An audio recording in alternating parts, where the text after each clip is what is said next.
আমি একটা জিনিস চিন্তা করি কি জানেন, যে আমাদের আসলে বাংলাদেশের মানুষের যদিও দাবি করা হয় 92 ভাগ মুসলমানের দেশ, কিন্তু আমাদের অনেক ক্ষেত্রেই আমাদের ইমানের জায়গায় কমতি, দুর্বল, মারাত্মক দুর্বল।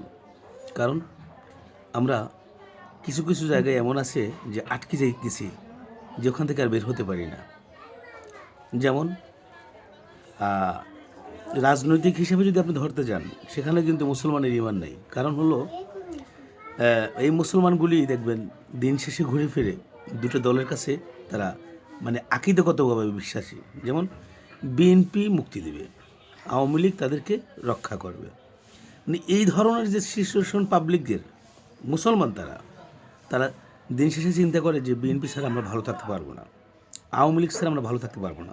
তার মানে তাদের মেধার বিকারগ্রস্ত লোক, তারা এখান থেকে বের হতে পারে না। তারা চাইলে যে তাদের সুনির্দিষ্ট মতামত অন্য জায়গায় প্রয়োগ করবে, সেটা কিন্তু পারে না। কারণ তারা এই দুটো দল ছাড়া যাদের মানে ভাবতেই পারে না। তারা মনে করে তারা সর্বদিক থেকে দেশের জন্য মুক্তিদাতা, হ্যাঁ, তারা রিজিক দাতা, তারা না হলে কি খাবো, এরকম একটা ভাবনার মধ্যে পড়ে যায়। শুধু সাধারণ মানুষ তা না, একেবারে আপ লেভেল পর্যন্ত, প্রশাসনিক পর্যায় পর্যন্ত, তারা পর্যন্ত এই দলের উপর ডিপেন্ডেন্ট। কিন্তু এখান থেকে বের হয়ে তারা সুনির্দিষ্ট মতামত যে অন্য আরেকটা জায়গায় গিয়ে নতুন করে কিছু ভাববে, এরকম সিচুয়েশন কিন্তু বাংলাদেশের মানুষের নেই।